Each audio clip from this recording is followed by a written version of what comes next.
So Nicolas Cage says he wants to take his face off.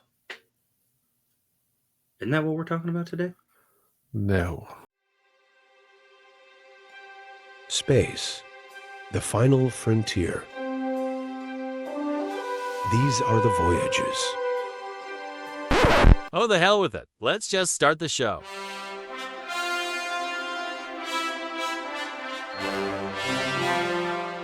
Hello, everyone, and welcome to the Vern and Bob Star Trek show on the Star Trek Network. My name is Vernon. And I'm Bob. And we are here to talk to you about the 1998 film Face Off. No. Mm-hmm.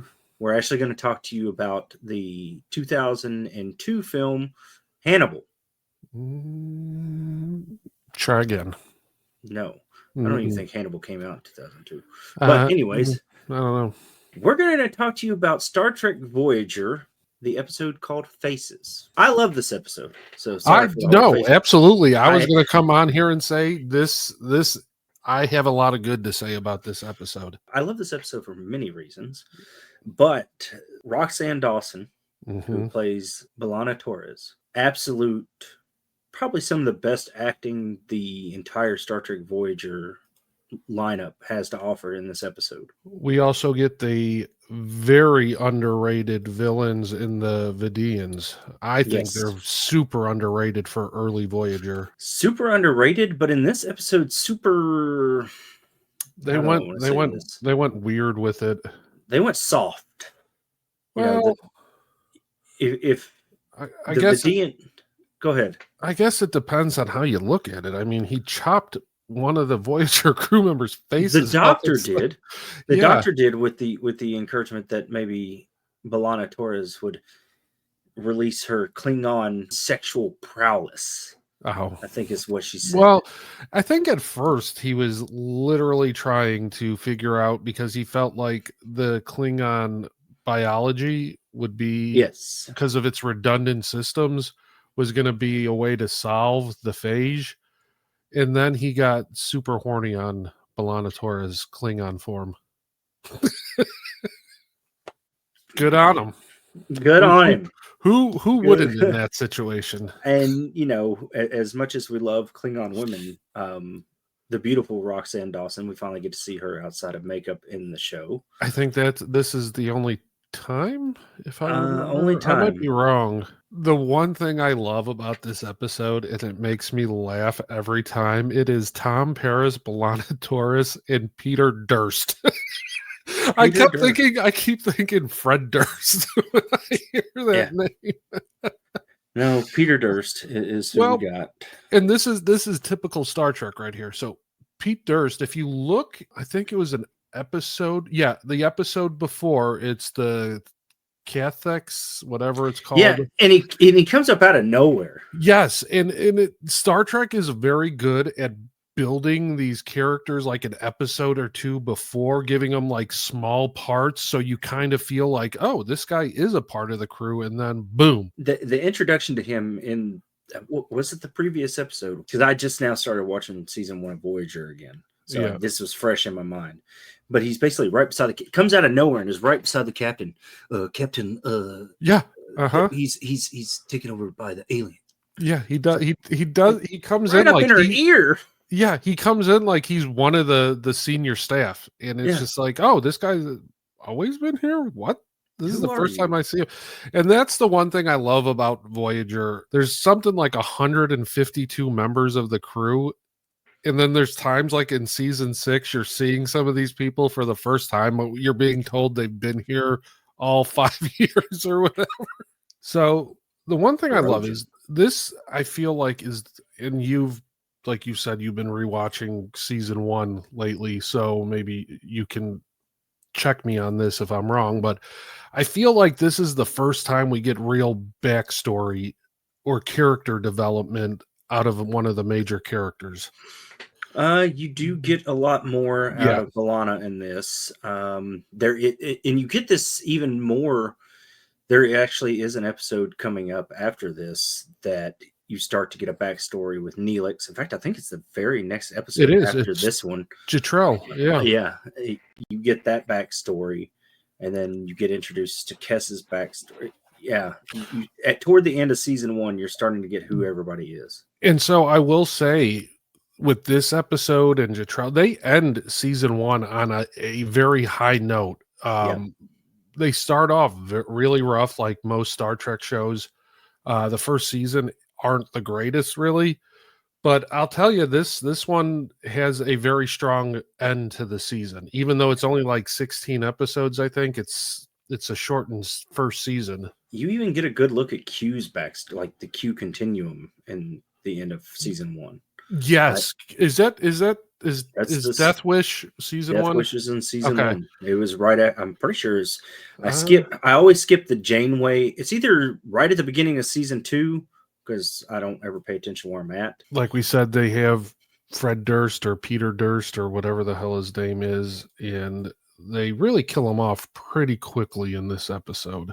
Oh yeah, and you would have thought that the alternate B'Elanna would have gotten killed off first because she was so weak and scared. And that was, I mean, one of the things I don't like about this episode is they portrayed her human side to be this real pathetic, just coward.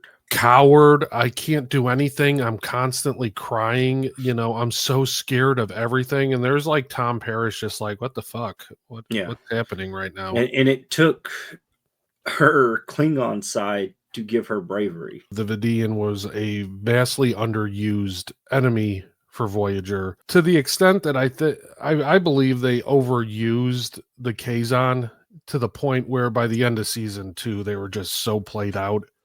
Yeah, it's like a lot of the enemies in Voyager, we build them up and then we just run them into the dirt.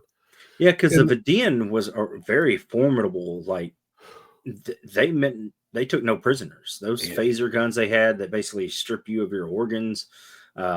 Technology-wise, they're well ahead of Voyager. Their cloaking technology with their force fields. I think that's why I get them and the Hirogen mixed up so much. Well, if I have a knock on Voyager, it was always all their enemies were so technologically ahead of them, and somehow they just absolutely destroy them on a weekly basis. Yeah. You had the there's no way they should have gotten out of that camp. There's no way. No, and then the Hirogen, then you have the Borg, you have species 847. What was it? 8472. There wasn't nobody messing that thing up. No, but they go into fluidic space and like Voyager just did whatever, oh hey, we got all of a sudden we have the technology to defeat you. But getting back to this episode, we get the really creepy moment where the Vidiian scientist cuts off Durst's or slices his face off and attaches it to his own. And it's very reminiscent of Silence of the Lambs. Yeah. And I thought when I first saw this, I was probably, if this was the first season of Voyager, I was probably 13, being like, wow, okay, we went there. That seems very graphic. And it wasn't even like a clean cut. It was very jagged, and there's just blood and shit all over the place. It was not UPN 30 type television. No. But I will say the makeup and the prosthetics that they use they did a very good job. Yes. Very good job. Very good there. And just the whole tone of the episode is you don't know if both Tauruses are going to come out of it. I do think that the ending was rushed a little bit because all of a sudden the doctor can splice DNA and put them back together again. If I had a knock on this episode, it was that it's our talking point that we've talked. We always just rushed. It's rushed, and we just have this technology. They always have the technology to do what they need to do. Because if you had the technology to put two beings back together, then you had the technology to fix Tuvix. You had that technology to put two people back together, but yet you don't have the technology when they take Neelix's lungs out. Right. To fix that. Or like you can't put artificial lungs in the 24th century. Yeah, well, they kind of did. Captain's got a mechanical. Well, they put holographic lungs. Yeah. But the Captain Picard has a prosthetic heart. Yeah. If you can do a heart, you can do lungs. Yeah, exactly. For the most part, endings. So a lot of Star Trek episodes are my knock on the episode. Do we think this is the beginning of the Torres? I was just about to say that. Yep. I take it as that. And a lot of people in a lot of things I've read have kind of pointed to that. This is kind of like the opening to them getting along better than they did through most of the first season. Right. It's a real turning point in their friendship where they argue. Well, she might realize that he's not the douche traitor that she thinks he was because of where he turned on the Maquis. Because Tom Paris is he's still got to go through the whole Kess situation where he's got to go through Kess.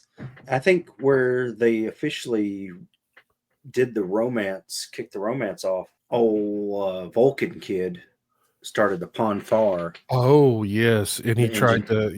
He chose her as his mate. Yes, which there's another thing is we get him for about 2 episodes. They bring him in an episode or 2 before he has his big episode, and then we see him maybe once or twice. Yeah, you'll see him every once in a while. He'll show up. It's a very dark. This Faces is a very dark episode. A lot darker, I think, than anything we've gotten so far in Voyager. Go ahead. It's along the same lines as where DS9 was already getting to at this point, because I want to say this came out probably season 3 or 4 of DS9, and by that point that's when DS9 started getting darker too, with the whole Dominion War starting. I will say that we got with Faces, and then the next one, Jetrell, we have back-to-back dark episodes, or dark themes. That next one, I guess we go ahead and make this a 2-parter. I mean, shoot, I don't know. Do we want to talk about it? I mean, you know what? We can. Let's do Jetrell as our next episode. Yeah, because that is a fantastic episode, and it's continued. Two dark episodes, very dark. Back, and I mean, it goes from dark to dark. Very dark, because that one deals with a whole lot of genocide, war crimes, and it's a Neelix centered episode, but it's good. It's one of the better Neelix episodes. Ethan Phillips is really good in it, and you won't hear me say that a lot, but for that episode, he's very good. He's very good. But we will hold that for another time. Yeah, I think we can do that. We can do that next week. But let's wrap up Faces. Favorite scene of the episode? I will 100% go with Roxann Dawson when she's talking about her background and how scared she is. She gives a fantastic performance. As much as I don't like how they portrayed her human side, she plays it very well. Yeah, she really does. And when she's explaining everything to Tom, her performance right there is, for the first season of Voyager, is top notch. My favorite scene, even though one would think that it's the scene where she's trying to seduce the Doctor. My favorite scene is when they're in the cave together, the two Tauruses. Yeah, and the Klingon Torres with the rat, just like it's some creature I killed. She hunts it down. Yeah, it just the way she's talking to her human self, like, you're so weak, and she's like, I got this, and I'll get my way out of here. And she's just badass Torres. I like that, but I don't like how she talks as a Klingon. You are so bold, and I was like, well. We're going with DS9 going on right now, and we have a lot of Klingons on that show, and none of them talk like this. And you are silly human. Human. Yeah. That's more Ferengi than it is. That is a Ferengi. No, you're right. So we kind of got away from this the last couple episodes, but we do ratings. 1 out of 5 stars. So what is, Vern, your rating for this episode? For a first season episode, are we going by first season? Because if we can go overall. It's a 5 overall. if we're going by first season, it's 5. It's easily a 5 for first season. But if we're going overall Star Trek, I'll give it a strong 3.5, 4. 3.75. I'd go 3. I'd go 3. Yeah, solid 3. It's not one of the greats, not even a Voyager, but it's not. I just love the acting. It's good. It's very good. It's good acting. Even the Vidiian scientist is fantastic in it. I take off a whole point for the ending. I mean, that's my whole point. To get me to a 4, and then the 0.25 to a half a point is the fact that they were able to fix the problem, which is also tied up in the ending. But the inconsistency of the level of technology they have. Other than that, I think it's excellent. See, and that's my problem with giving it higher than a 3. I don't know if I'm rating it higher because of the trashiness of the first season that we see before this, that we're just so like, oh my God, this is actually better than what we've been watching. It's still a 3. It's a solid 3. It's good. It's worth watch. If you're going to watch just a handful of episodes from season 1, this and Jetrel are probably your 2 go-to episodes. If you want something good from season 1, go with those. So our next episode is Jetrel. Yeah, we can do Jetrel. Okay. I don't mind that. I actually absolutely enjoy that episode. I would prefer not to do back-to-back Voyager episodes, but we could do it. I love Voyager. I know. All right. So we've got our rating. We've got our next episode that we're covering. I will buy a $152 bottle of Romulan ale just to. Hey, you saw that. You saw that thing I sent. I sure did. Out there, 100 and I like. Fuck, dude. I'd buy that just for that bottle that it's in. Yeah, it's a real nice. I've looked at that one. I've looked at the Chateau Picard. There's another one. I think they even have a blood wine. They do. I've seen that. I'm thinking like when we move into the new house in July, I'm thinking because I'm going to have my own recording room with all my VHSs and Star Trek stuff and everything in that room. It's going to be my man cave, my this nerd is technically cave. Mine, but I've got a curtain back there. Yeah. Yes, well, the painting is even mine. The proton pack's mine, but this curtain, my wife chose it. It did look a lot better than what I used to have there. I will say that she did. It actually goes with the aesthetic of the room. So I'm going to have what I refer to as my nerd room. So I'm thinking I might try to talk Barb into letting me get that Romulan ale in the Chateau Picard. Very nice. You got to put a light underneath it or behind. I'm going especially the Romulan ale. I would love, and then have like a light lighting it up. That would be cool. It's a cool show off piece, and have something set up behind me to where you can see that stuff. That would be cool. She's gonna look at me and go $200 for the nonsense. I would be like, no, it's actually vodka. I'm gonna be honest with you. It's just blue vodka. you can tell her you pay $200 to go talk to people in the dark that don't talk back.